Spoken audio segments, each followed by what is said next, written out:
Hello everyone, welcome back to the channel.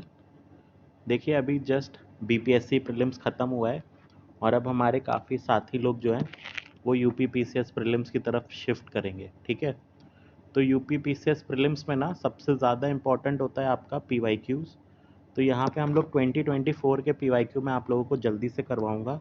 मेरा target है कि मैं आप लोगों को 60 मिनट्स में ये 150 क्वेश्चंस करा दूं, क्योंकि हर साल ना पीवाईक्यू से 25 से 30 क्वेश्चन रिपीट होते हैं, डायरेक्ट या फिर इनडायरेक्ट। ठीक है, तो यहाँ पे मैं ट्राई करूँगा कि आपको जो भी लॉजिक यूज़ हो पा रहा है, ठीक है, एग्ज़ाम हॉल के अंदर, ठीक है, एग्ज़ाम हॉल के बाहर तो बहुत लॉजिक लगते हैं, लेकिन एग्ज़ाम हॉल के अंदर जो लॉजिक अप्लाई हो पा रहा है वो बता दूं, साथ में जो सोर्स जहाँ से आयोग ने क्वेश्चन पूछा है वो बता दूं, ठीक है, और कोई अगर ट्रिक लग पा रही है तो वो बता दूं।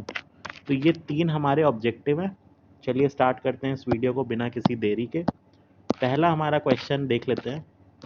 देखिए पहला क्वेश्चन हमारा ये लूसेंट में आपको मिल जाएगा। ठीक है, डायरेक्ट क्वेश्चन है और आपको ये पता भी होगा कि बालाजी विश्वनाथ के बाद आपके बाजीराव 2 आए थे और बाजीराव 2 के बाद आपके बालाजी बाजीराव आए थे। ठीक है, बालाजी विश्वनाथ के बाद बाजीराव यानी कि 4 के बाद 2 आएगा। तो 4 के बाद 2, देखिए दो ही ऑप्शंस में है। ठीक, उसके बाद जब आप देखोगे तो आपको रियलाइज़ होगा कि जो नारायण राव लिखा है और जो रघुनाथ राव लिखा है, तो ये लोग बालाजी के भी बाद आए हैं। ठीक, तो यानी सबसे पहले आपके बालाजी विश्वनाथ आएंगे, तो आपका आंसर यहाँ पे ए हो जाएगा। चलिए नेक्स्ट क्वेश्चन देख लेते हैं। नेक्स्ट क्वेश्चन देखिए हमारे पास एंशियंट इंडिया के रिस्पेक्ट में है, अर्ली ट्रेड इन्होंने बोला है कि numerous river port ancient India में, उसके बहुत सारे रेफरेंसेस मिलते हैं, यानी कि हमको लिखे हुए मिलते हैं, और बहुत ज़्यादा वहाँ पे ऑन्ट्रे पोर्ट्स भी थे गुड्स और ट्रैफिक के लिए। देखिए दोनों ट्रू है। ठीक है, ऐसे मुजीरी, ठीक है, टोंडी, ये सब आपके चोला चेरा पंड्या इन लोगों के पोर्ट थे। ठीक है, तो अब ये सब कोई किताब का नाम तो लिखा नहीं है, तो दोनों जेनरिक स्टेटमेंट हैं, तो यहाँ पे बोथ 1 एंड 2 करेक्ट हो जाएगा। अगला देखिए थोड़ा टफ क्वेश्चन है। ठीक है, टफ क्वेश्चन इसलिए क्योंकि सेन डायनेस्टी ना ये बंगाल की है, सबको पता है, लेकिन सेन डायनेस्टी के बारे में लोग ज़्यादा जानते नहीं है। ठीक है, तो सेन डायनेस्टी में जो सबसे इम्पॉर्टेंट चीज़ आप लोगों को पता होनी चाहिए वो ये पता होना चाहिए कि सेन डायनेस्टी स्टार्ट किसने करी थी। तो सेन डायनेस्टी आपकी समांता सेन इन्होंने स्टार्ट की थी, और इसके सेकंड राजा थे आपके हेमंत सेन। ठीक है, अगर आपको इतनी इन्फॉर्मेशन है तो आपका आंसर सॉल्व हो जाएगा, क्योंकि हेमंत सेन सेकंड इसके राजा थे, तो सबसे पहले यही आएंगे। एक ही ऑप्शन है डी, जहाँ पे 3 सबसे पहले दिया हुआ है। ठीक है, तो ये टफ क्वेश्चन की कैटेगरी में माना जाएगा क्योंकि इस तरीके से कोई पढ़ता नहीं है। चलिए अगला देख लेते हैं। देखिए ये अगेन हमारा टफ क्वेश्चन है। टफ क्वेश्चन इसलिए क्योंकि ये जो फैक्ट्स यहाँ पे दिए हुए हैं ना, ये आपको एज इट इज़ कहीं लिखे नहीं मिलेंगे, आपको ढूंढने पड़ेंगे। देखिए खान ए खाना का जो टाइटल था ये अकबर ने 2 बार दिया था। एक बार बैरम खान को दिया था और दूसरी बार अब्दुल रहीम को दिया था। ठीक है, तो पहला वाला आपका ट्रू है, दूसरा आपका गलत है। ठीक है, क्योंकि यहाँ पे लिखा हुआ है कि title was not given at the time of appointment of Bairam Khan, तो ऐसा नहीं है। ठीक है, तो ओनली वन आपका करेक्ट हो जाएगा। Again this is a tough question. अगला देख लेते हैं। देखिए अगला इजी क्वेश्चन कहा जाएगा। इजी इसलिए कहेंगे क्योंकि सेंसस 2011 के ऊपर क्वेश्चन है, और सेंसस हम लोग जनरली प्रिपेयर करते हैं पीसीएस के लिए। तो ये बोल रहा है कि डिसेंडिंग ऑर्डर में लगाना है पॉपुलेशन के। ठीक है, तो आपको पता है सबसे ज़्यादा पॉपुलेशन यूपी में है, तो 3 सबसे पहले आएगा। तो जैसे ही 3 सबसे पहले आएगा ऑप्शन बी कट जाएगा आपका, ऑप्शन सी कट जाएगा। यूपी के बाद नेक्स्ट आपको पता है सेकंड नंबर पे बिहार है, तो बस आप 2 अरेंज करो, आपका डी आंसर आ जाएगा। ठीक है, तो डी यहाँ पे हमारा आंसर हो गया। अगला लिस्ट कंपेयर करनी है। अब देखो आपको मैच करना है, कुछ रिपोर्ट दे रखी हैं और कुछ ऑर्गेनाइजेशन दे रखी हैं। ठीक है, सबको पता है कि जो आपका वर्ल्ड इन्वेस्टमेंट रिपोर्ट है, आपका world investment report United Nations conference on trade and development इसके द्वारा रिलीज होता है। ह्यूमन डेवलपमेंट रिपोर्ट आपका यूनाइटेड नेशंस डेवलपमेंट प्रोग्राम के द्वारा, ठीक है। तो आपको ए का 3 और सी का 4, तो ये पहले ही ऑप्शन में आपको मैच कराने के लिए मिल जाएगा, ठीक है। इजी क्वेश्चन है ये। 7th वाला देख लेते हैं। देखिए 7th क्वेश्चन में, ये क्वेश्चन एक्चुअली में आपको लूसेंट की जो इकोनॉमी वाला पोर्शन है ना, वहाँ पे आपको लिखा मिल जाएगा। इसमें देखिए ये जो स्कीम है ना, प्राइम मिनिस्टर रोजगार योजना, ठीक है, ये काफ़ी पुरानी स्कीम है, ठीक। तो अगर आपको बस ये एक फैक्ट पता होगा, आप सीधे आंसर पे आ जाओगे। आंसर हमारा डी है, ठीक। चलिए अगला देख लेते हैं। अगला देखिए, मैच करना है आपको इकोनॉमिस्ट और उनकी बुक से। तो यहाँ पे एडम स्मिथ की वेल्थ ऑफ द नेशन है, सबको पता है, ठीक। लेकिन यहाँ पे इशू क्या है कि इन्होंने सारे ऑप्शन में ऑलरेडी 444 दे रखा है, तो हमारे ये किसी काम की नहीं है।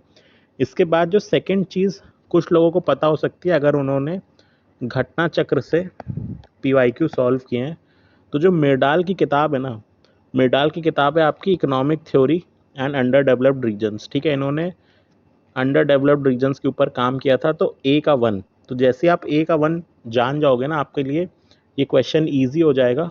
बट एग्ज़ाम में इसको मॉडरेट की कैटेगरी में रखेंगे, क्योंकि घटना चक्र लोगों को याद नहीं आएगा कि ये चीज़ घटना चक्र में दिया हुआ है। अगला देख लेते हैं। देखिए कॉन्सेप्चुअल क्वेश्चन है, ठीक। और कुछ सालों से आयोग जो है ना, वो एनवायरनमेंट और इकोनॉमी में कॉन्सेप्चुअल क्वेश्चन पूछ रहा है। यहाँ पे इन्होंने इकोलॉजिकल नीश के बारे में पूछा हुआ है कि कौन सा स्टेटमेंट गलत है, ठीक। तो सी वाला गलत है, क्योंकि यहाँ पे लिखा है कि number of species become small in ecological niche if resources are sufficient, यानी कि अगर रिसोर्सेज पर्याप्त हैं तो नंबर ऑफ स्पीशीज़ कम होंगी, गलत है। अगर रिसोर्सेज पर्याप्त हैं तो नंबर ऑफ स्पीशीज़ ज़्यादा होंगी, तो इसलिए यहाँ पे सी हमारा नॉट ट्रू, ठीक है। अगला देख लेते हैं 10th। इजी क्वेश्चन है मैपिंग का, ठीक है। आपको पता होगा कि सिमलीपाल आपका उड़ीसा में है, नौकरेक आपका मेघालय में है, ठीक। मानस आपका आसाम में है, ठीक। तो आपका डी आंसर हो जाएगा यहाँ पे। स्ट्रेट फॉरवर्ड क्वेश्चन है मैपिंग का। अब देखिए ये क्वेश्चन ऐसा है ना, ये रीजनिंग का क्वेश्चन है एक तरीके से, ये कोई आपको सॉल्व करना बता नहीं सकता, कोई टीचर भी नहीं करा सकता। पहला स्टेटमेंट लिखा है, scientific investigation depends on commitment to practical idea, बिल्कुल सही बात है। Honesty is particularly important in science, तो भाई ऑनेस्टी हर जगह इंपॉर्टेंट है, ठीक है। तो both statement are true. Next देखिए इजी क्वेश्चन है, ठीक है। इजी इसलिए है क्योंकि लूसेंट में आपको डायरेक्ट मिल जाएगा, ठीक। सबसे पहले किंगडम आता है, फिर फाइलम, फिर क्लास, फिर ऑर्डर, ठीक। हायर से लोअर में लगाना था, डी हमारा आंसर हो जाएगा। अगला देख लेते हैं। ये देखिए स्पेक्ट्रम में मिल जाएगा आपको जस्टिस पार्टी, ठीक है। स्पेक्ट्रम में मिल जाएगा। पहला स्टेटमेंट लिखा है कि ये अपोज करते थे कांग्रेस को, क्योंकि ब्राह्मण डोमिनेटेड ऑर्गेनाइजेशन थी, जो कि बिल्कुल सही बात है। दूसरा है कि इन्होंने क्लेम किया था सेम कम्युनल रिप्रेजेंटेशन को, ठीक है। दोनों हमारे करेक्ट हैं। जस्टिस पार्टी हमारी बेसिकली ना ये अगेंस्ट कास्ट थी, ठीक है। अगेंस्ट कास्ट हायरार्की थी, आपको इतना थोड़ा आइडिया होना चाहिए, ठीक। चलते हैं आगे। देखिए वर्कर एंड पेजेंट पार्टी के बारे में बात हो रहा है। अब पहले स्टेटमेंट में देखिए 1927 में फॉर्म हुई थी, दूसरे में बोल रहा है कि इसका ऑब्जेक्टिव क्या है, ठीक। तो देखिए ऑब्जेक्टिव ना बड़ा ब्रॉड लिखा हुआ है, this is a broad objective, ठीक है। तो it has higher chances of being correct. और यहाँ पे ये ईयर के साथ देखिए छेड़छाड़ हो सकती है, ठीक है। वर्कर पार्टी आपकी 1925 या 1926 के अराउंड बनी है, ठीक है। तो पहला वाला गलत है आपका, सेकंड करेक्ट है। अगला देख लेते हैं। ये क्रोनोलॉजिकल ऑर्डर ना मल्टीपल एग्जाम्स में पूछा जा चुका है, ये आपको याद ही होना चाहिए, ठीक है। यहाँ पे 1 2 3 4 ये आपका करेक्ट क्रोनोलॉजिकल ऑर्डर है। ये भी लूसेंट में टेबल बनी हुई है, वहाँ पे टेबल में ये चीज़ लिखी हुई है, ठीक है। आप इसको याद कर लेना लूसेंट से।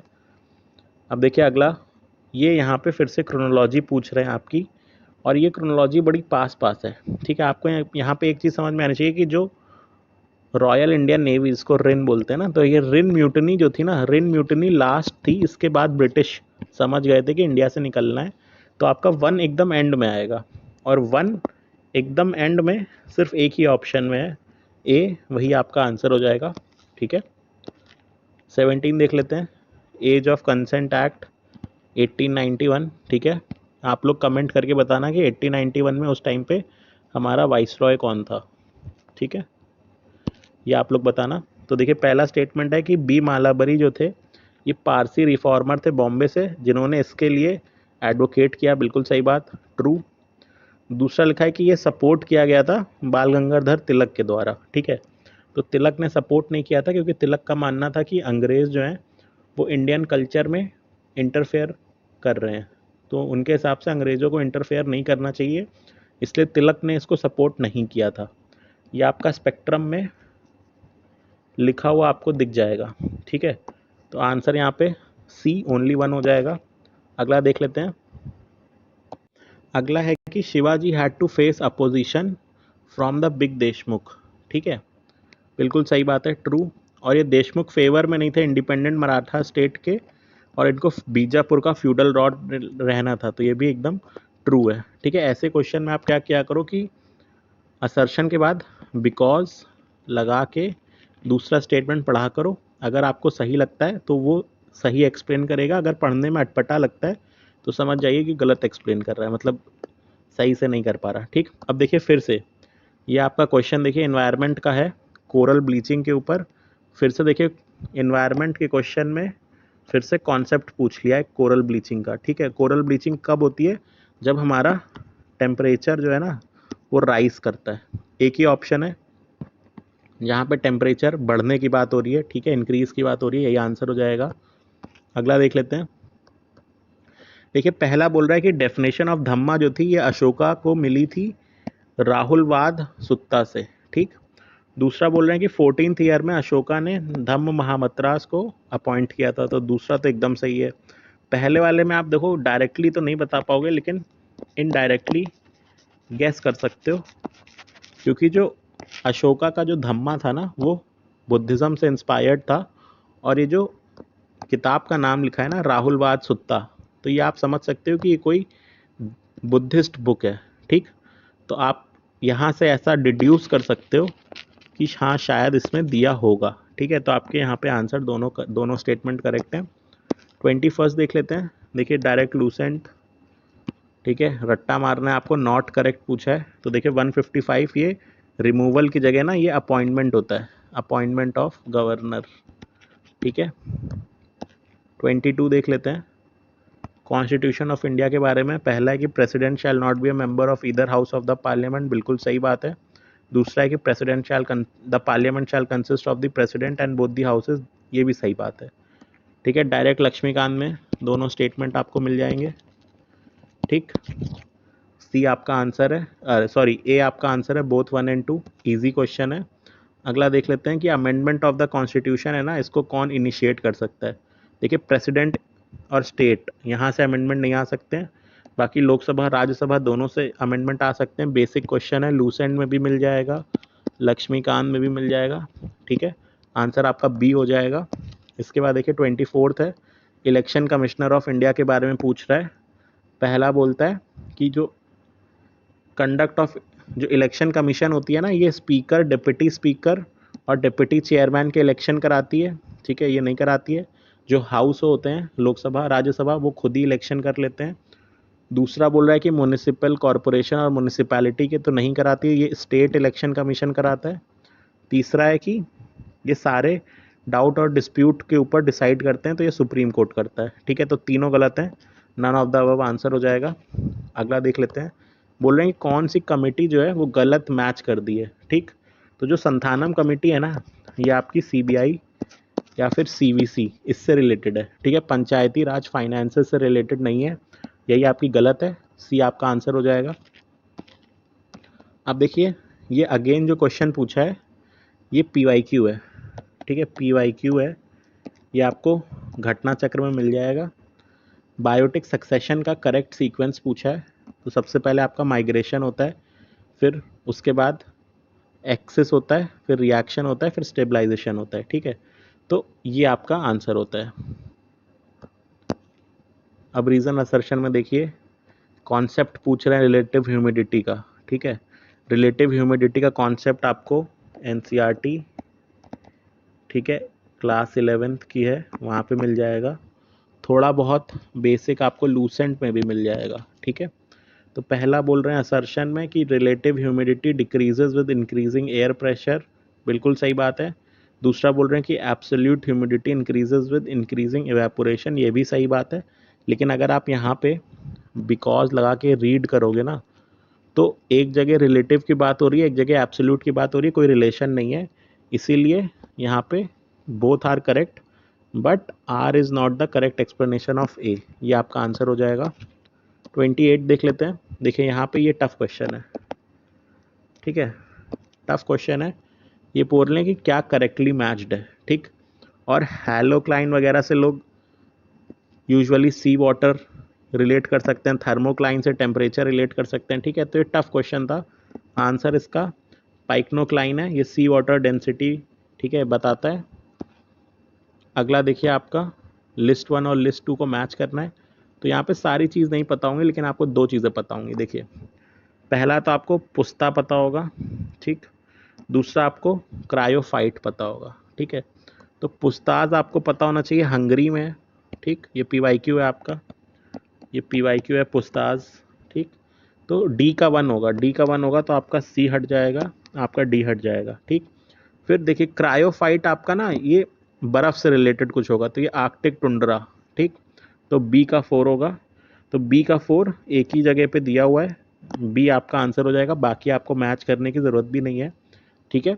चलिए आगे चलते हैं। 30 नॉट करेक्टली मैच्ड पूछ रहा है, एल्यूमिनियम प्लांट और उसका स्टेट, ठीक है। तो देखिए सबसे पहले हीराकुंड डैम भी है उड़ीसा में, सबको पता है कि सही मैच है, ठीक है। फिर बेलगावी कर्नाटका में है, ये भी सबको पता होगा, सही मैच है। अब जो एग्ज़ाम में डाउट फंसा था, वो डाउट फंसा था आपका अलुपुरम और मूरी में, ठीक है। मूरी कहाँ पे है, ठीक।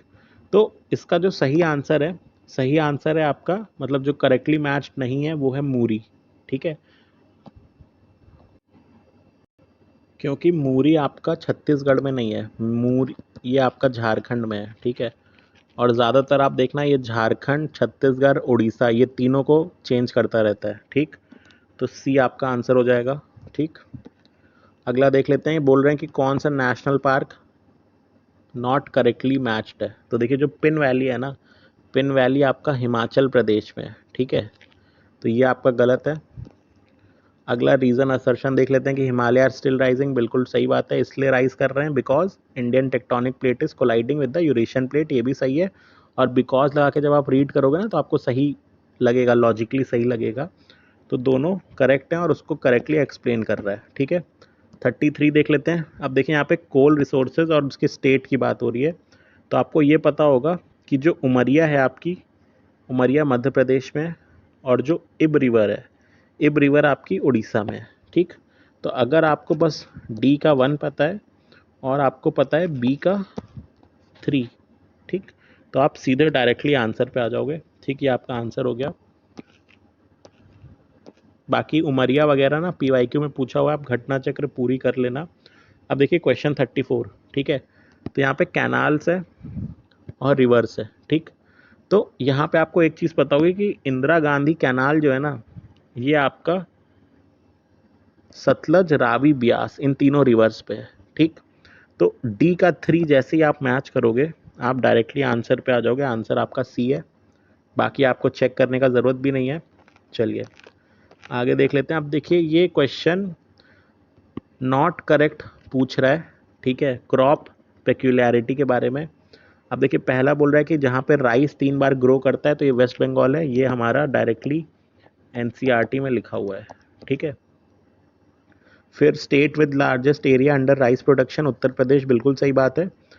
Iso Heights that decide western limit of rice production, इसमें और बी में आपको डाउट आ सकता है, क्योंकि इन्हीं 2 ऑप्शन में ना आपका डेटा दिया हुआ है, ठीक। और आप पूरे पेपर में देखना कि जहाँ जहाँ डेटा दिया है ना, आयोग ने मोस्टली उसी को गलत किया है। तो अब आपको बी और डी में से चूज़ करना था, ठीक। तो मोस्टली अगर आप थोड़ा ध्यान दोगे ना तो आपको समझ में आएगा कि 15.7% बहुत ज़्यादा है बिहार के हिसाब से, क्योंकि बिहार में देखिए फ्लड्स वगैरह भी आते हैं, ठीक। तो this is very high percentage, तो ये यहाँ पे गलत हो जाएगा। तो यही आंसर है क्योंकि इन्होंने गलत पूछा हुआ है। अगला देख लेते हैं 36। देखिए डायरेक्ट एनसीईआरटी, ठीक है। एनसीईआरटी में पूरा एक सेक्शन दिया हुआ है कैश क्रॉप्स के ऊपर, ठीक है। वहाँ पे कॉटन वगैरह का डिस्कशन है। तो वहीं पे दे रखा है कि खरीफ क्रॉप है और इसको 50 से 75 सेंटीमीटर एनुअली रेनफॉल भी चाहिए। दोनों हमारे सही हो जाएंगे, ठीक। डायरेक्ट एनसीईआरटी से पूछा है इसलिए इजी क्वेश्चन है। अगला रीजन असर्शन देख लेते हैं। देखिए अगेन सॉइल, ये भी आपका एनसीईआरटी में एक पूरा चैप्टर दिया हुआ है विद मैप्स, ठीक है। तो ये आप ज़रूर देख लेना। यहाँ पे आपका आंसर देखिए दोनों करेक्ट हैं, लेकिन ये इसको एक्सप्लेन नहीं करता है सही से, ठीक है। तो सी हो गया। अगला देख लेते हैं 38। देखिए नेम ऑफ सिटी और पीरियड, ठीक। तो आप बस एक नाम देखो, कोडाई कनाल, कनाल, ठीक है। कनाल आपका इंग्लिश नेम है, ठीक। तो सी आपका 2 से रिलेट कर जाएगा, कॉलोनियल पीरियड से। C2 से एक ही ऑप्शन है, डायरेक्ट आंसर आपका आ जाएगा, ठीक। आगे चलते हैं 39। लोकल स्टॉर्म को उसके प्लेस और एरिया से मैच करना है। देखिए लू जो होता है ये आपका पंजाब और बिहार में होता है, ठीक। तो डी का आप 1 करोगे, जैसे ही डी का 1 करोगे आंसर आ जाएगा सी। अगला देख लेते हैं। ये बोल रहे हैं कि कौन सी कैपिटल नॉट करेक्टली मैच्ड है, ठीक है। तो खार्तूम जो है ना ये आपकी सूडान की कैपिटल है, ठीक।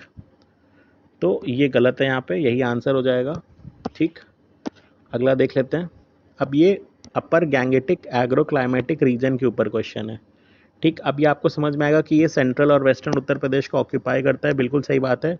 अब देखिए दूसरा क्वेश्चन है कि 130% इरीगेशन है और 140% क्रॉपिंग इंटेंसिटी है, ठीक। तो आपको ये समझ में आना चाहिए कि जो हमारे गैंगेटिक प्लेन्स है ना ये काफ़ी फर्टाइल हैं। तो यहाँ पे इरिगेशन वगैरह क्रॉपिंग इंटेंसिटी ये मोर देन 100% रहेगा ही रहेगा, ठीक है। तो अगर आप थोड़ा कॉमन सेंस लगाओगे तो आपको समझ में आएगा कि सेकंड स्टेटमेंट भी ट्रू है। तो आपका बोथ 1 और 2 करेक्ट हो जाएगा।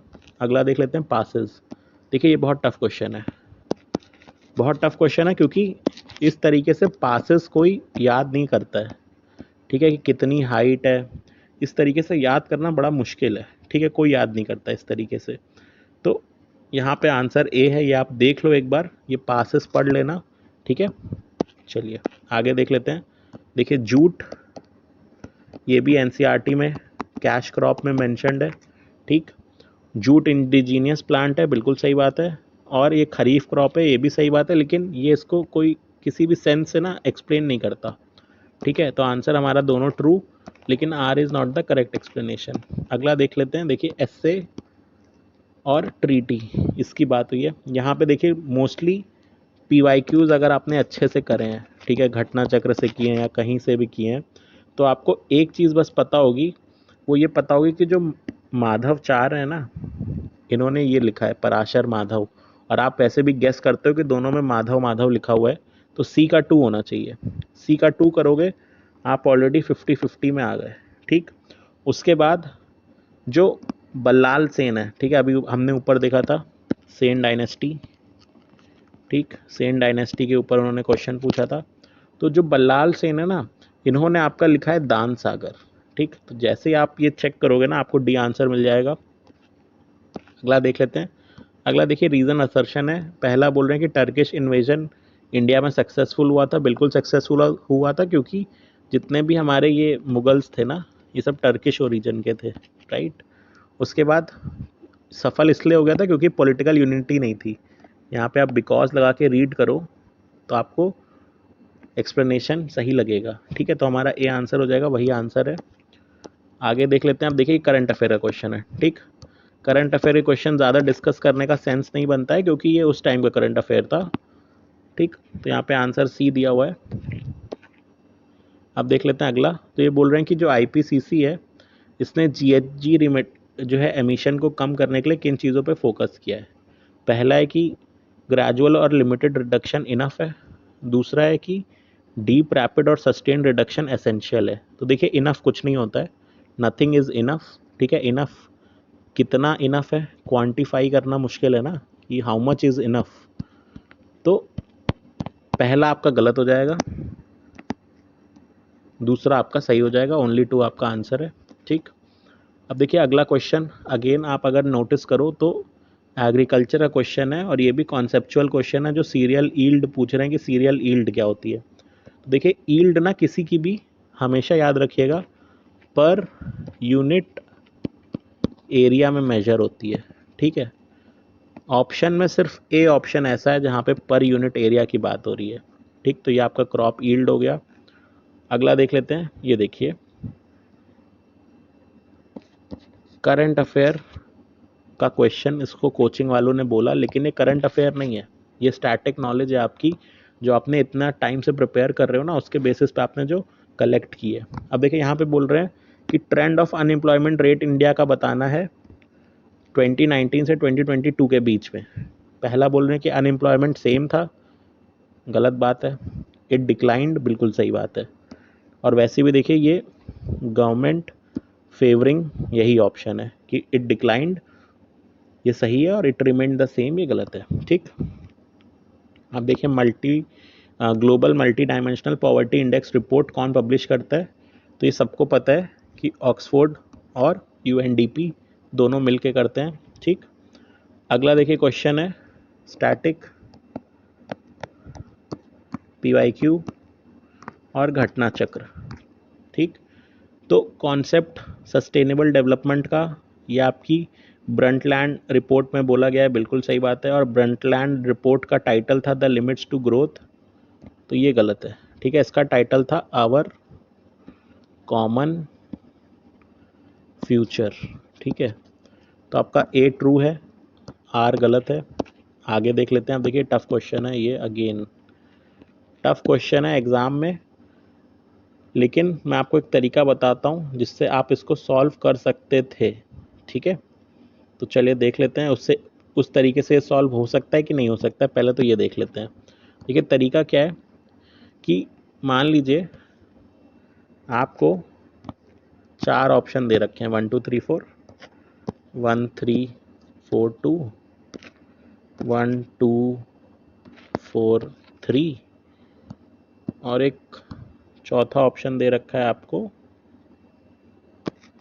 1 4 3 2, ठीक है। अब इसमें आपको कॉमन देखना होता है, ठीक। तो जैसे यहाँ पे देखिए लास्ट वाले में, सॉरी, हाँ, तो लास्ट वाले में देखिए 2 कॉमन है, 2 कॉमन है, ठीक। उसके बाद यहाँ पे देखो, आप अगले में देखोगे तो आपको दिखेगा 4 कॉमन, 4 कॉमन, 3 कॉमन, 3 कॉमन। यहाँ पे देखोगे 2 कॉमन, 2 कॉमन, फिर यहाँ पे देखोगे तो 1 कॉमन, ठीक। तो यहाँ पे आपको देखना है कि कौन से ऑप्शन में आपका मैक्सिमम कॉमन आ रहा है, ठीक।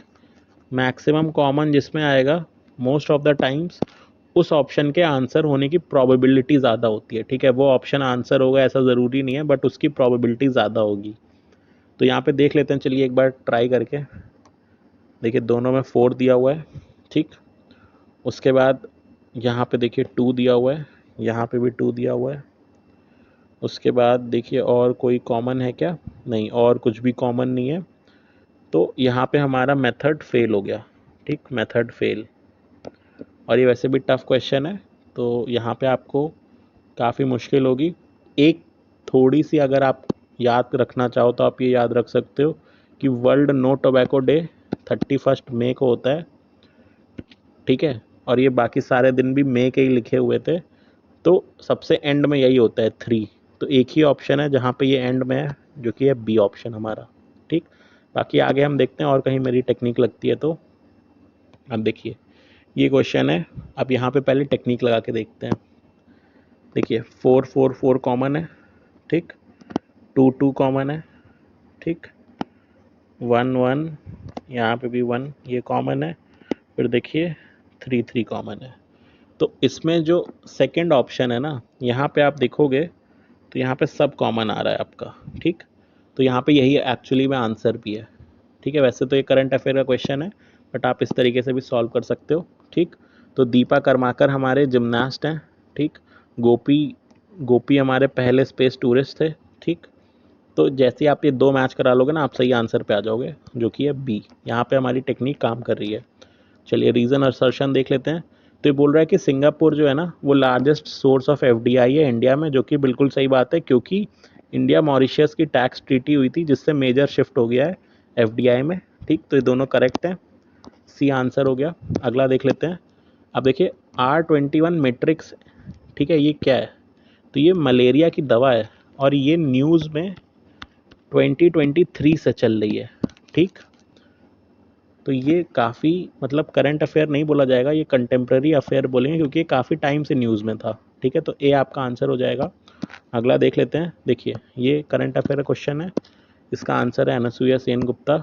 ठीक, Rudra M again current affair का है। यहाँ पे बस आप एक चीज़ नोटिस करना कि सेकंड ऑप्शन में लोकेशन और डेट दी हुई है। ठीक, तो ये गलत है यहाँ पे। ठीक, ये देखिए ये भी करंट अफेयर का क्वेश्चन है। इसको करने की मैं एक टेक्निक बता देता हूँ कि अगर मान लीजिए आपको याद नहीं है कि कौन सा बंदा कौन सी कंट्री का है, आप नाम पे फोकस किया करो। ठीक है, नेम्स पे फोकस करो। आप नेम पे जब फोकस करोगे ना, आपको देखिए 2 नाम मैं यहाँ पे बताता हूँ। पहला नाम लियोंग कॉन्ग।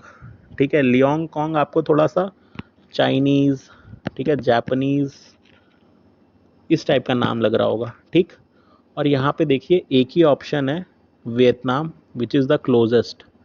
ठीक, तो ज़्यादा चांसेस हैं कि लियोंग कॉन्ग 2 से मैच करेगा। एक ही ऑप्शन है, ये आपका सीधे डायरेक्ट आंसर आ जाएगा। यहाँ पे एक और नाम आप देख सकते थे, वो है होजे राउल मोलिनो। ठीक, तो स्पेनिश में ना जे नहीं होता है, इसको एच पढ़ते हैं। ठीक, तो ये जोजे नहीं लिखा है, ये होजे, इसको मतलब होजे बोलते हैं। तो ये स्पेनिश, तो स्पेनिश आप समझो, स्पेनिश कहाँ कहाँ बोली जाती है? स्पेनिश एक तो स्पेन में बोलते हैं, और दूसरा जो आपकी लैटिन अमेरिकन कंट्रीज़ है ना, वहाँ बोलते हैं। यहाँ पे देखिए एक ही लैटिन अमेरिकन कंट्री है, पनामा। ठीक, तो डी का 4 हो जाएगा। तो इस तरीके से भी आप यहाँ पे जो है क्वेश्चन को कर सकते थे, अगर आपको नाम या ये याद भी नहीं है कि कौन कहाँ पे इलेक्ट हुआ है। ठीक, अगला देख लेते हैं। देखिए टफ क्वेश्चन है, ये टफ क्वेश्चन है।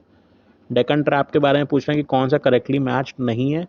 तो देखिए बी वाला आपका आंसर है। एक चीज़ आप नोट करोगे, ऑप्शन ए में भी डेटा है, बी सी में भी डेटा है, डी में भी डेटा है। डेटा वाला तीनों सही है, जिसमें डेटा नहीं है, जो ऑड वन आउट है, ठीक है, यही आपका गलत है। ये भी आप एक पैटर्न देखना। चलिए अगला असर्शन रीज़न देख लेते हैं। तो देखिए ये बोल रहे हैं कि डिस्कवर हुआ था ये वर्ल्ड वॉर 2 के दौरान। ठीक है, तो गलत है, उससे पहले डिस्कवर हो चुका है। स्पीड सही लिखिए कि जेट स्ट्रीम की स्पीड काफ़ी ज़्यादा होती है, तो ए इज़ फॉल्स और सेकेंड वन इज़ ट्रू।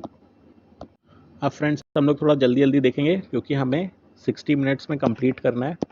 चलिए अब देखिए कंट्री और माउंटेन, इजी क्वेश्चन है। ठीक है, डायरेक्टली आपको सब लोगों को पता होगा कि आपका स्विट्ज़रलैंड में एल्प्स होते हैं। ठीक, बी का 1 हो जाएगा, ये आपके कट जाएंगे। ठीक, और आपके स्पेन और फ्रांस, इसके बीच में आपके पायरेनीज माउंटेन्स हैं। ठीक, ए का ये हो जाएगा। इटली में आपके एपेनाइंस हैं। ठीक, तो ये आपका आंसर बी हो जाएगा। स्टैटिक क्वेश्चन था। अगला देखिए, इस क्वेश्चन में मतलब इस पेपर में ना साइंस जो थी ये ईजीएस्ट आई थी।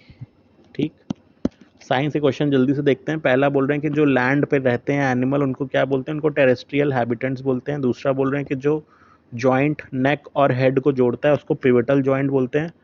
पीवाईक्यू है ये भी, पीवाईक्यू है ये भी। ठीक, अगला देख लेते हैं। फिर बोल रहे हैं कि डिजीज कॉजिंग माइक्रो ऑर्गेनिजम्स को पैथोजन बोलते हैं, ये भी पीवाईक्यू है। Milk is an example of emulsion, ये भी पीवाईक्यू है। ठीक, formula of baking soda NaHCO3, ये भी पीवाईक्यू है।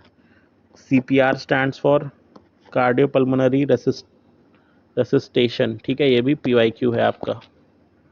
ठीक, अगला देख लेते हैं कि ऐसी कौन सी वेन है जो ऑक्सीजनेटेड ब्लड लेके जाती है? पीवाईक्यू है, पल्मोनरी वेन होती है। ठीक, उसके बाद डायबिटीज़ पैनक्रियाज में अफेक्ट करता है, ये भी पीवाईक्यू है। अब देखिए ये थोड़ा सा कॉमन सेंस का क्वेश्चन है कि कोविड-19 पैंडेमिक किससे हुआ था? तो SARS-CoV-2 वायरस से हुआ था। ठीक है, अब इस क्वेश्चन को सॉल्व करने का एक तरीका और है, देखो सार्स सार्स, ठीक, दोनों ऑप्शन में सार्स कॉमन है। फिर देखो कोव कोव कोव, तीन में कोव कॉमन है, तो यानी कि सार्स और कोव ऑप्शन में आएगा, आंसर ए और सी में से होगा। अब कोव 1 है कि कोव 2, तो ये जानने के लिए आप ये देखो यहाँ पे नोटिस करो कि कोव 2 दो बार लिखा हुआ है, ठीक है, कोव 2 दो बार लिखा है इन्होंने, ये नीचे, हाँ ये देखिए कोव 2 दो बार लिखा है इन्होंने, तो यही वाला आपका आंसर हो जाएगा, ठीक है। चलिए आगे देख लेते हैं अगला। अब देखिए ये क्वेश्चन है, इसको करने का शॉर्टकट बताता हूँ। आप अज्यूम कर लो 100 किलोमीटर का रास्ता था, डिस्टेंस, ठीक है, उसने 50 किलोमीटर ट्रैवल किए हैं 5 किलोमीटर पर आवर की स्पीड से, और बाकी के 50 ट्रैवल किए हैं 10 किलोमीटर पर आवर की स्पीड से, ठीक। अब आपको यहाँ पे एवरेज स्पीड निकालनी है, तो एवरेज स्पीड होती है आपकी एवरेज डिस्टेंस, मतलब टोटल डिस्टेंस अपॉन आपका जो भी टाइम लगता है, ठीक, टोटल टाइम। तो देखिए टोटल डिस्टेंस हमने माना था कितना 100, टोटल टाइम कितना है 50 किलोमीटर, 5 किलोमीटर की स्पीड से करेगा तो इसको लगेगा 10 घंटा, फिर 10 किलोमीटर की स्पीड से करेगा तो लगेगा 5 घंटा, यानी कि 100/15 आना चाहिए, ठीक। अब आप वैल्यू पुट करो यहाँ पे, देखो पहले ए में पुट करते हैं, तो देखिए V1 कितना हो गया, V1 हो गया आपका 5, ठीक, V2 हो गया आपका 10, और V1 प्लस V2 हो गया आपका 15, ठीक। तो ये आपका आ गया 50/15, हमको चाहिए 100/15, यानी ऊपर 2 से मल्टीप्लाई हो जाएगा, आप सीधे बी वाले आंसर पे आ जाओगे, ठीक है। तो इस तरीके से क्वेश्चन दिया करें तो आप खुद से वैल्यू अज्यूम करके रख लिया करो। अगला देख लेते हैं, देखिए टफ क्वेश्चन है ये, क्योंकि इस तरीके से कोई नहीं पढ़ता है, ठीक है, और यहाँ पे नॉट करेक्ट पूछा है, तो जो डैम की लेंथ है ना यही नॉट करेक्ट है, ठीक। अब आगे चल लेते हैं, देखिए ये क्वेश्चन आपका एक्चुअली में अगर 2023 यूपीएससी प्रीलिम्स, ठीक है, सेट ए, क्वेश्चन नंबर ये आपका आई थिंक 4 या 5 था, ठीक है, वहाँ पे सेम कॉन्सेप्ट लगा था। ये दोनों बहुत ही काउंटर इंट्यूटिव फैक्ट्स हैं, अगर किसी को नहीं याद है ये चीज़ तो उसको दोनों ही फैक्ट गलत लगेंगे, ठीक है, जबकि दोनों सही हैं, आंसर ए है हमारा, ठीक। आगे देख लेते हैं। अब देखिए पंच प्रयाग ना, पंच प्रयाग हर साल पूछा जाता है किसी ना किसी एग्जाम में, सबको पता होता है देव प्रयाग वो होता है जहाँ पे अलकनंदा और भागीरथी मिलते हैं। सबसे पहले देव प्रयाग मैच करिए अलकनंदा भागीरथी, तो आपका ए का 2 हो जाएगा, ए का 2 होगा तो ये कट गया, ये कट गया, ठीक। इसके बाद देखो यहाँ पे एक नई चीज़ दे रखी है टहरी, टहरी में एक नई इन्होंने रिवर दे रखी है भिलांगना, ठीक, तो यही होगी यहाँ पे, क्योंकि पंचप्रयाग में टहरी नहीं आता और भिलांगना नहीं आती है, तो ये नई रिवर्स आपस में मैच होगी, तो डी का 3 हो जाएगा। जैसे ही डी का 3 करोगे आपको आंसर डी मिल जाएगा, ठीक। बाकी आप पंचप्रयाग याद कर लेना। अगला देख लेते हैं हम लोग, अगला है हमारे पास वेस्टर्न यूरोप के क्लाइमेट के ऊपर, तो यहाँ पे 12 महीने बारिश होती है, बिल्कुल सही बात है, और वेस्टर्लीज की बेल्ट में लोकेटेड है, ये भी सही बात है, ठीक।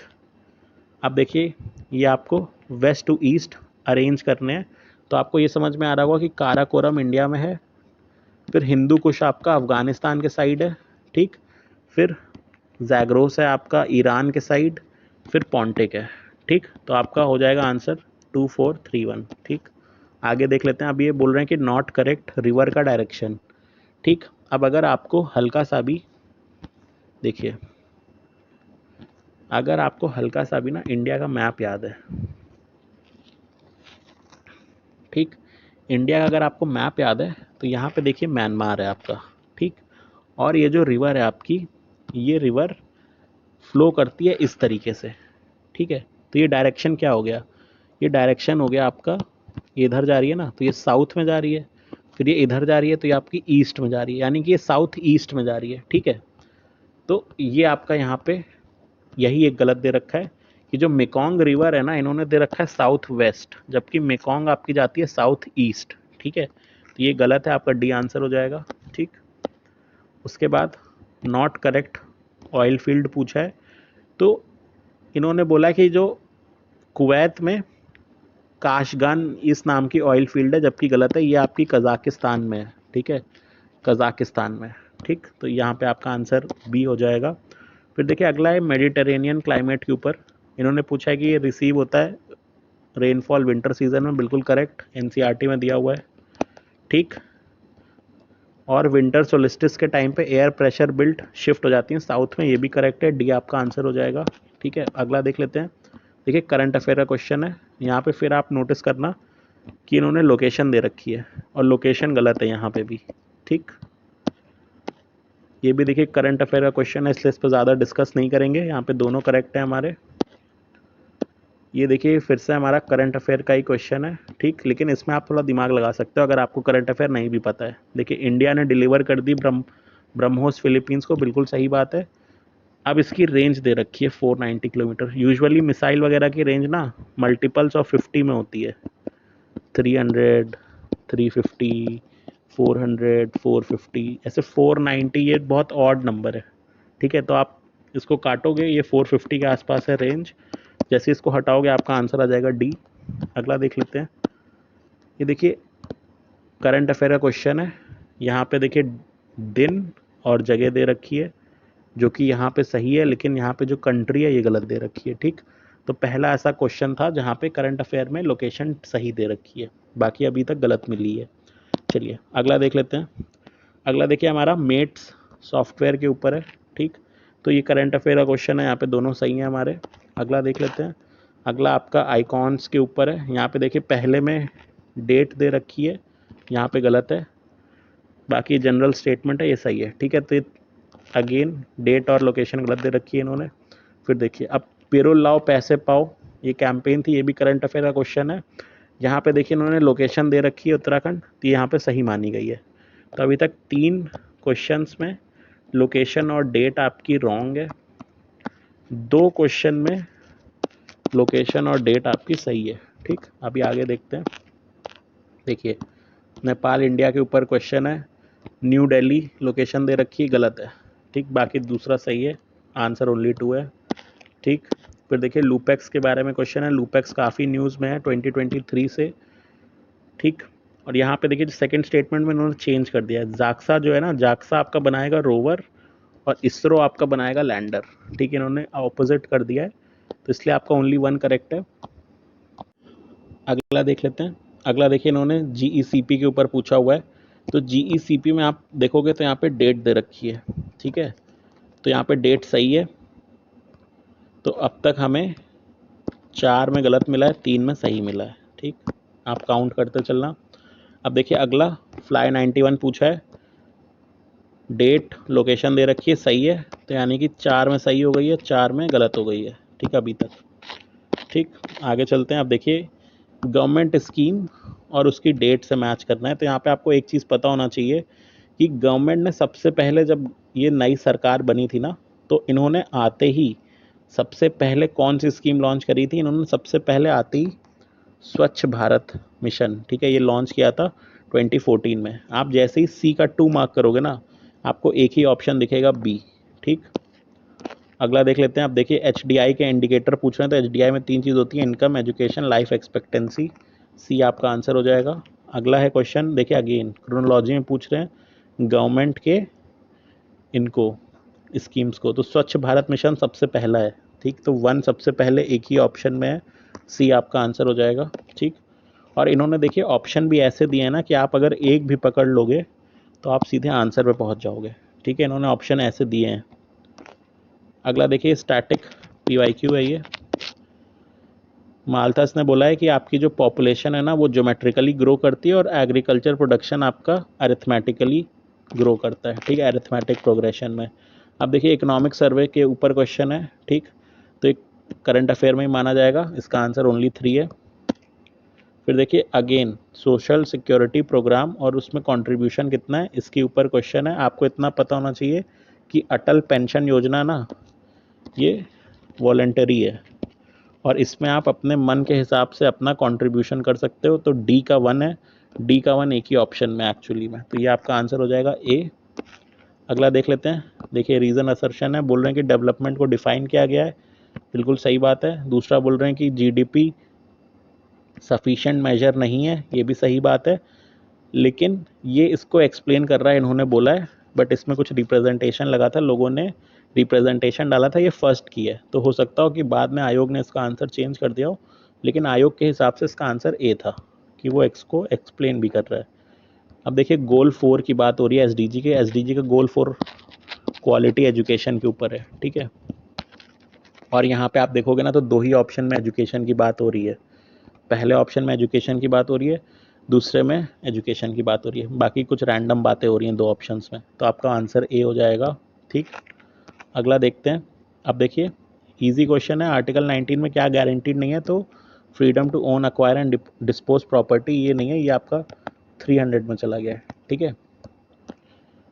डायरेक्ट क्वेश्चन था आपका लक्ष्मीकांत लूसेंट से। फिर पूछते हैं कि according to constitution of India the same person cannot function as governor of 2 more states at the same time, तो ये गलत है, ठीक है। एक तो ऐसा कुछ कॉन्स्टिट्यूशन में नहीं दिया गया है, तो अकॉर्डिंग टू कॉन्स्टिट्यूशन ये लिखना गलत हो गया, ठीक। सेकेंड वाला आपका ट्रू है, आपका आंसर बी हो जाएगा। अगला देख लेते हैं। देखिए नॉट करेक्टली मैच पूछा है, ईजी क्वेश्चन है। Altering the name of state ये लोग पार्लियामेंट करता है, ठीक है, स्टेट लेजिस्लेचर का इसमें पावर नहीं है। अगला देख लेते हैं। देखो बहुत ही पता नहीं क्यों पूछा इन्होंने, एक मैच करा लो यहाँ पे। फाइनेंस कमीशन का 280 होता है, सबको पता है, बच्चे बच्चे को पता है, ठीक है। जैसे ही आप बी का 3 करोगे ना, एक ही ऑप्शन है बस, सीधे आंसर आ गया आपका, कुछ करना ही नहीं है आपको, ठीक।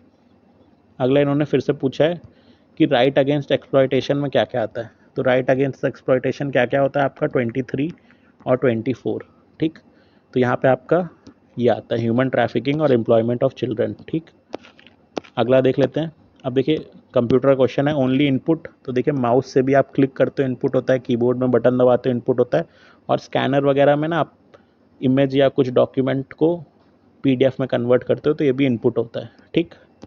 फिर ऐसी मेमोरी जो कंप्यूटर की पावर जाने के बाद भी बनी रहती है, वो आपकी रीड ओनली मेमोरी होती है। फिर देखिए फ़ारेनहाइट और सेल्सियस में कन्वर्जन पूछा है, ठीक है।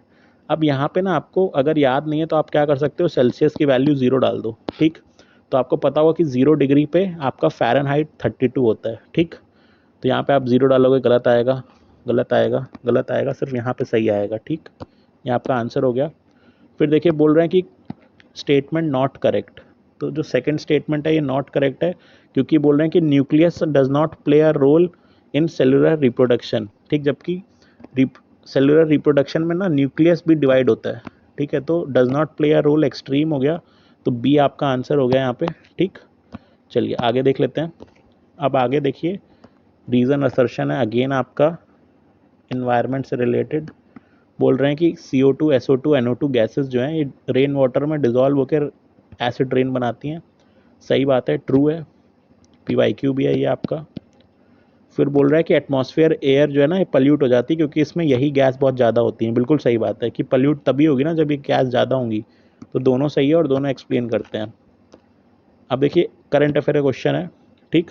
अब यहाँ पे देखिए कि लोकेशन और डेट दे रखी है, यहाँ पे गलत है, तो 5 क्वेश्चन में अभी तक गलत है, 4 में सही है, ठीक। आगे चलते हैं। फिर देखिए करंट अफेयर का क्वेश्चन है, यहाँ पे देखिए दोनों स्टेटमेंट आपके करेक्ट हैं, ठीक। फिर करंट अफेयर का क्वेश्चन है, यहाँ पे आप देखोगे तो दोनों आपके करेक्ट हैं, ठीक। मैं करंट अफेयर के इसलिए डिस्कस नहीं कर रहा क्योंकि अब ये आएंगे नहीं, तो इनका सिग्निफिकेंस नहीं है, इनसे जो भी हम सीख पा रहे हैं वो मैं आपको डिस्कस कर ले रहा हूँ। अब देखिए बहुत टफ क्वेश्चन है ये, ठीक है। अभी आपको करंट अफेयर में सारे मिलिट्री एक्सरसाइजेज विद डेट्स मिल जाएंगे because of this one question only, ठीक है। इस एक क्वेश्चन ने पूरा हिला दिया था लोगों को एग्जाम हॉल में, क्योंकि लोग मिलिट्री एक्सरसाइज कौन सी कंट्री के बीच में हुई है वो पढ़ते हैं, इन्होंने वो चीज़ यहाँ ऑलरेडी मेंशन कर रखी है, इनको तो डेट जाननी है, ठीक है। तो यहाँ पे देखिए अपना वाला तरीका लगाते हैं, देखते हैं काम करता है कि नहीं। डी में कुछ भी कॉमन नहीं है, देखिए यहाँ पे 1 1 1 कॉमन है, 2 2 कॉमन है, यहाँ पे देखिए 3 3 कॉमन है। तो अब अगर आप देखोगे तो ए बी और सी तीन ऑप्शन में आपको 2 कॉमन मिल जाएंगे, ठीक। तो अब अगर आपको मान लो टिक का मारना है तो आप ए बी सी में से चूज़ कर सकते हो, बाकी आपके ऊपर है, अगर आपने पढ़ा है तो आप कर सकते हो, अदरवाइज ये बहुत टफ क्वेश्चन था। चलिए अगला देख लेते हैं। देखिए साक्षगाम वैली के ऊपर क्वेश्चन है, दोनों करेक्ट स्टेटमेंट है क्योंकि ये हमारा POK में बिल्कुल सही बात है, और इंडिया ने प्रोटेस्ट लॉन्च किया था क्योंकि चाइना अपना बेल्ट एंड रोड इनिशिएटिव का इंफ्रास्ट्रक्चर यहाँ पे बना रहा है। तो बी हमारा डी हमारा बोथ 1 और 2 करेक्ट हो जाएगा। अगला देख लेते हैं। अब देखिए अगेन गवर्नमेंट स्कीम्स, ये आपका लूसेंट में दिया हुआ है, पुरानी गवर्नमेंट स्कीम है ये सारी, इकोनॉमिक्स वाले सेक्शन में। लूसेंट में जो इकोनॉमिक्स वाला सेक्शन है वहाँ पे ये आपको पुरानी गवर्नमेंट स्कीम देखने को मिल जाएंगी। यहाँ पे आप ध्यान दोगे ना तो प्रधानमंत्री जनधन योजना लिखी हुई है, ये सबसे लेटेस्ट है, तो ये सबसे एंड में होगी। और एक ही ऐसा ऑप्शन है ना जो एकदम एंड में है, यहाँ पे लिखा हुआ है। ठीक है, तो आपको क्या समझ में आ रहा है? आपको ये समझना चाहिए कि अगर एग्जामिनर चाहता है कि बच्चे क्वेश्चन अटेम्प्ट करें तो वो कुछ ना ऐसे रास्ता बना के देता है, आपको बस उसको आइडेंटिफाई करना होता है एग्ज़ाम हॉल में। ठीक है, और आइडेंटिफाई कब होगा? जब आप कूल माइंड से पेपर अटेम्प्ट करोगे। ठीक है, तो ये आपको ध्यान रखना है, मैंने आपको इसलिए बता दिया है बिकॉज ये सब चीज़ें एग्ज़ाम में लोग नोटिस नहीं कर पाते हैं, एग्ज़ाम हॉल से निकलने के बाद ध्यान देते हैं।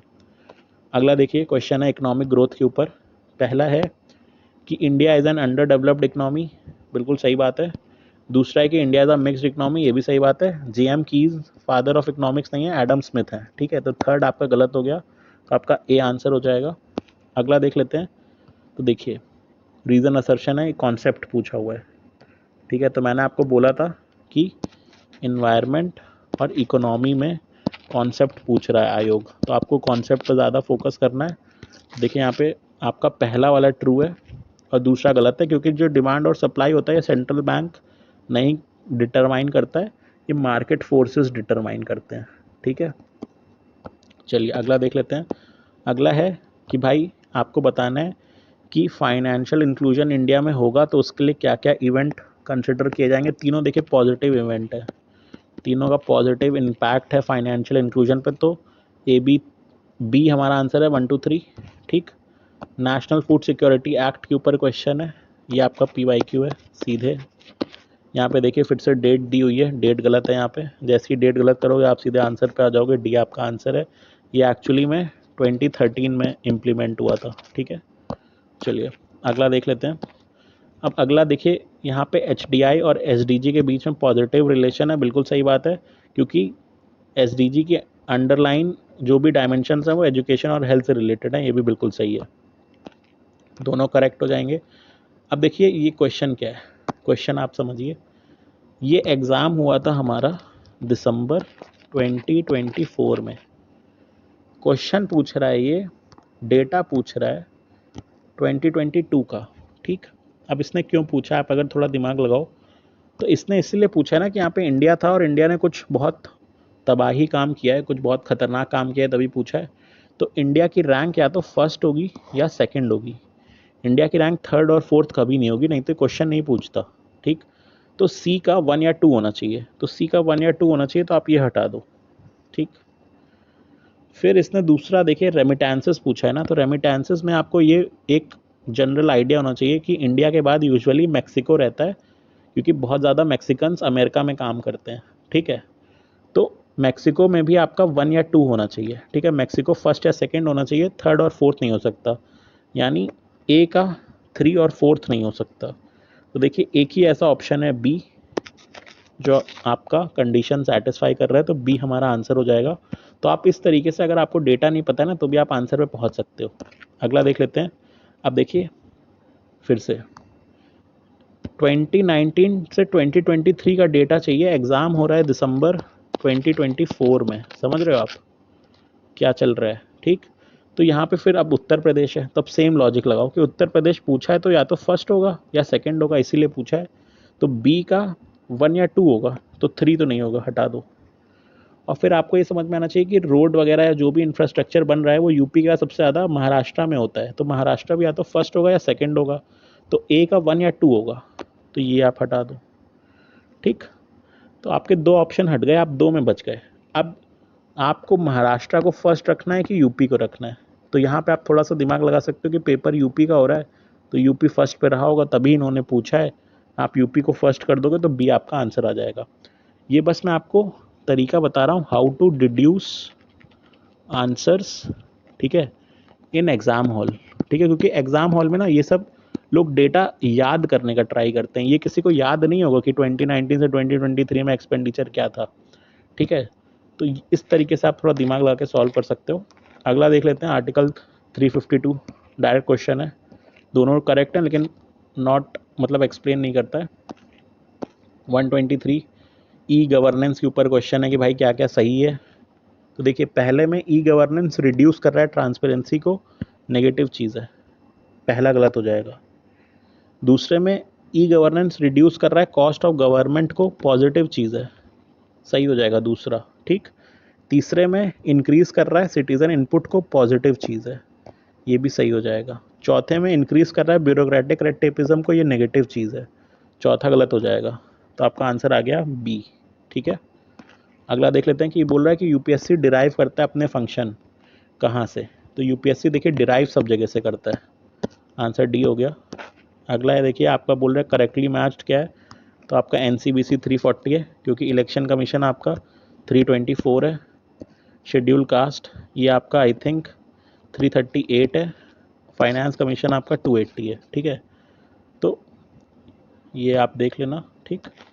आगे चलते हैं। अब देखिए ये क्रोनोलॉजिकल सीक्वेंस में आपके केसेस लगाने को बोल रहा है, तो आपको पता होगा सबसे पहले शंकरी प्रसाद है, सबसे लास्ट में केशवानंद भारती है, एक ही ऐसा ऑप्शन है, ठीक।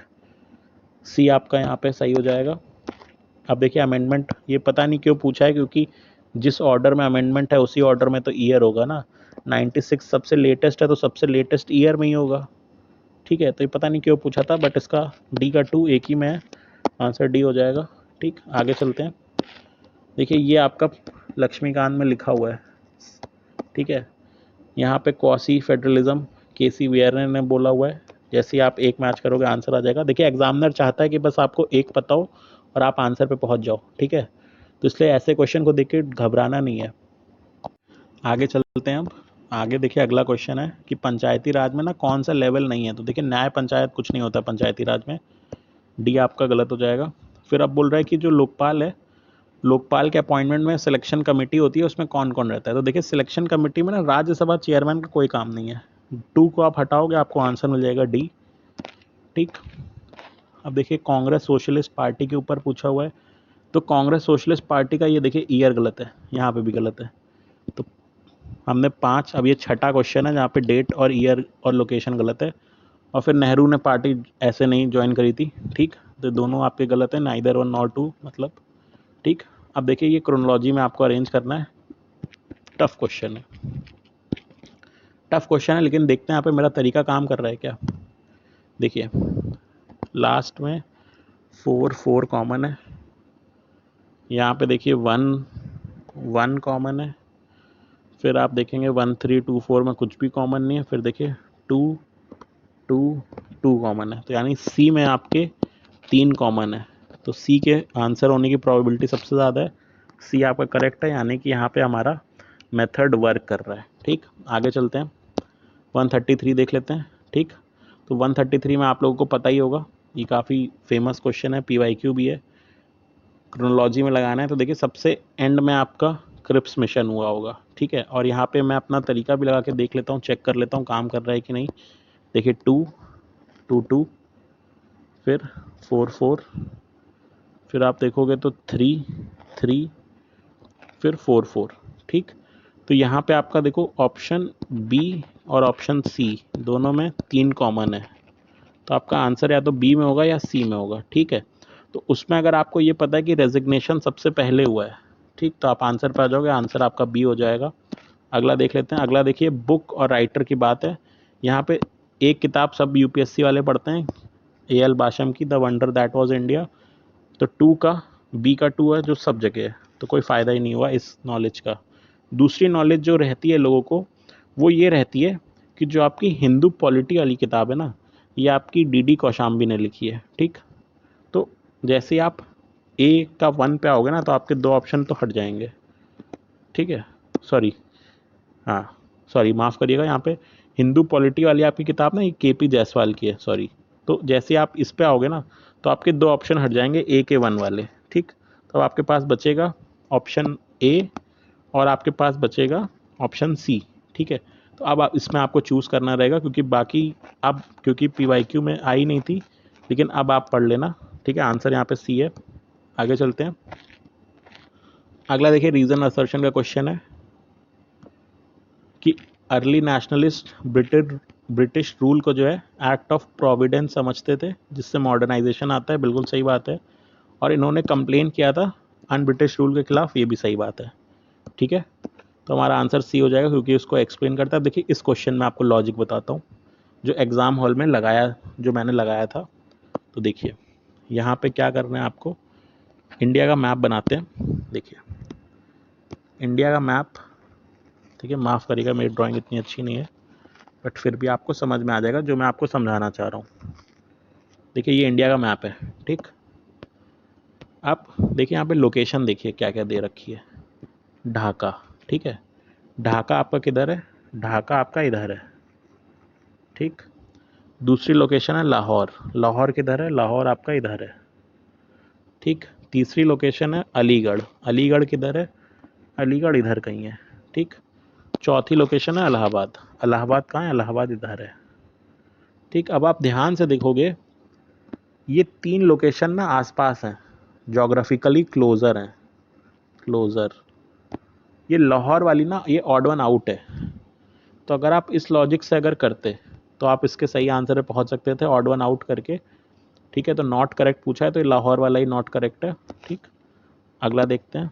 अब देखिए ये आपको पता होना चाहिए, ये स्पेक्ट्रम में दिया हुआ है एक्चुअली में, ठीक है। ये काफ़ी टफ क्वेश्चन है, बिकॉज ये सब कोई याद नहीं करता यूजुअली, याद करना मुश्किल है। देख लेते हैं यहाँ पे मेरा तरीका काम कर रहा है कि नहीं। देखिए 4 कॉमन है, फिर आगे वाले में आपका कुछ कॉमन नहीं है, फिर यहाँ पे 1 कॉमन है, यहाँ पे 3 कॉमन है, फिर 4 कोई कॉमन नहीं है, 2 कॉमन है, ठीक है। तो ऑप्शन ए में आपके 3 कॉमन है, वही आपका आंसर है। तो यहाँ पे तरीका काम कर रहा है, आप वो यूज़ कर सकते हो। अब देखिए अगला देख लेते हैं। तो ये अगला आपका मैचिंग का है। यहाँ पे आपको 2 चीज़ें पता होंगी अगर आपने यूपी की तैयारी की है। एक तो आपको बरेली रिवोल्ट का पता होगा कि बरेली रिवोल्ट का मुफ्ती मोहम्मद होते हैं, ठीक, इन्होंने लीडर थे। तो बी का 3 जैसे ही आप करोगे आप ए वाले आंसर पे आ जाओगे। बाकी यहाँ पे देख लेते हैं कि हमारा तरीका काम करता है कि नहीं करता है। तो देखिए यहाँ पे हमारा तरीका ना फेल हो जाता है। आप देखोगे तो ये कॉमन है, ये कॉमन है, ठीक, फिर ये कॉमन है। तो आपको यहाँ पे ऑप्शन बी और सी में 3 कॉमन मिल रहे हैं, लेकिन वो आंसर नहीं है। तो यहाँ पे तरीका फेल हो जाता है, बट आप बरेली रिवोल्ट से ही आंसर मार्क कर सकते हो। आगे देख लेते हैं। देखिए टफ क्वेश्चन है, टफ क्वेश्चन, बिकॉज अगेन इसकी क्रोनोलॉजी याद रखना मुश्किल है। देखते हैं टेक्निक से कर सकते हैं क्या। 1 कॉमन है, 4 कॉमन है, ठीक, 3 कॉमन है, फिर आपका 2 और 2 कॉमन है, फिर यहाँ पे भी 2 कॉमन है, ठीक है। तो आपका ए में 3 है और बी में 3 है। तो आपका आंसर ए और बी में आप मार्क कर सकते हो, ठीक है। बी आंसर है यहाँ पे। ये टफ क्वेश्चन था। अब देखिए अवार्ड, ये करंट अफेयर का क्वेश्चन है, ठीक है। यहाँ पे सबको याद था कि अमिताभ बच्चन जी को लेट दीनानाथ मंगेशकर अवार्ड मिला हुआ है। तो सी का 1 होना चाहिए, ठीक है। तो ये आपका आंसर यहाँ पे आ जाएगा, सी का 1, ठीक। बाकी यहाँ पे देखिए टेक्निक देख लेते हैं। तो 4 कॉमन है, 1 कॉमन है, 2 कॉमन है, 3 कॉमन है। तो देखिए ए में चारों कॉमन है, तो ए ही आपका आंसर है, ठीक। टेक्निक काम कर रही है। अब देखिए सिंपल क्वेश्चन है। विटामिन ए से हमको होती है नाइट ब्लाइंडनेस, बी से बेरी, सी से स्कर्वी, डी से रिकेट्स। बी आपका आंसर है, ठीक। बेसिक पीवाईक्यू है। फिर देखिए ऑफिसर फॉर लिंग्विस्टिक माइनॉरिटीज़, ठीक है, ये पूछा हुआ है। तो बोल रहे हैं कि there is a provision for every state, तो ये गलत होता है, एवरी स्टेट में नहीं होता है। और बोल रहे हैं कि आर्टिकल 350B ऐड किया गया था 9th कॉन्स्टिट्यूशन अमेंडमेंट एक्ट से, ये भी आपका गलत है, ठीक है। आप कमेंट करके बताना कौन सा आर्टिकल और कौन सा अमेंडमेंट से ऐड हुआ था, ठीक है। कॉन्करेंट लिस्ट में कौन कौन से सब्जेक्ट्स आपके होते हैं। तो देखिए कॉन्करेंट लिस्ट में अडल्ट्रेशन गुड्स और सक्सेशन ये दोनों होते हैं। ट्रेड एंड कॉमर्स कॉन्करेंट में नहीं होता है, ठीक है। ये लिस्ट आपको लक्ष्मीकांत में मिल जाएगी एज इट इज़, ये लिस्ट आप ज़रूर देख लेना ध्यान से, ठीक। अब देखिए करंट अफेयर का क्वेश्चन है, क्योंकि ये हमारी फातिमा बीवी हमारी पहली विमेन जज थी सुप्रीम कोर्ट की जिनकी डेथ हो गई थी। तो इससे आपको क्या समझ में आ रहा है कि जो आपकी ऑबिचुरीज होती हैं, ठीक है, ये आपकी इंपॉर्टेंट है, ये करंट अफेयर मैगजीन्स में दी रहती हैं, ये आपको करना ज़रूरी है। अगला देख लेते हैं। National intellectual property rights policy के ऊपर है। देखिए दोनों क्वेश्चन जनरल हैं, दोनों करेक्ट हो जाएंगे। बच्चों वाला क्वेश्चन है लोकल गवर्नेंस, तो 73rd और 74th अमेंडमेंट एक्ट, ठीक है, बेसिक क्वेश्चन है। अगला देख लेते हैं। अब देखिए ऑथर और बुक, ठीक है, यहाँ पे मैं आपको वो तरीका बता रहा हूँ जो मैंने एग्ज़ाम हॉल में लगाया था। देखिए, किसी को बुरा मानने की बात नहीं है, ठीक है, बट बी वाला जो आपका नाम है ना, बी वाला नाम आपका एक मुस्लिम नेम है, ठीक। और यहाँ पे एक ही ऐसी किताब है जो मुस्लिम राजाओं की बात कर रही है, दिल्ली सल्तनत, ठीक है। इस पर कोई मतलब बुरा मत मानना, बट एग्ज़ाम हॉल में जो टेक्निक लगाते हो वो मैं आपको बता रहा हूँ, ठीक है। तो आप जैसे ही बी को 1 से मैच कराओगे ना, आपका आंसर आ जाएगा, ठीक है। तो आप इस तरीके से इसको सॉल्व कर सकते थे। बाकी ये किताबें कोई यूजुअली अगर हिस्ट्री ऑप्शनल का नहीं है तो उसे नहीं पता होगा, ठीक है। चलिए अब आगे चलते हैं। देखिए, कुंवर सिंह जगदीशपुर में थे, बिल्कुल सही बात है। दूसरा, डलहौजी ने रिकॉग्नाइज कर दिया था, तो नहीं रिकॉग्नाइज किया था, गलत चीज़ लिखी है, तो आपका ओनली 1 आंसर हो जाएगा। फिर देखिए, ट्रैवलर वगैरह क्रोनोलॉजी में लगाना है। फाहियान आपको पता है कि ये आए थे, ह्यूनसांग हर्षा में आए थे, फाहियान आपके चंद्रगुप्त 2 में आए थे, ठीक है। तो सबसे पहले फाहियान ही आए थे, एक ही ऑप्शन ऐसा है, तो यही आपका आंसर हो जाएगा।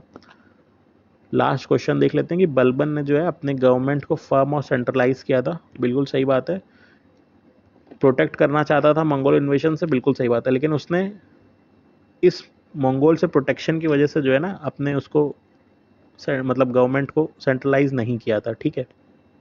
तो ये इसका करेक्ट स्टेटमेंट नहीं है।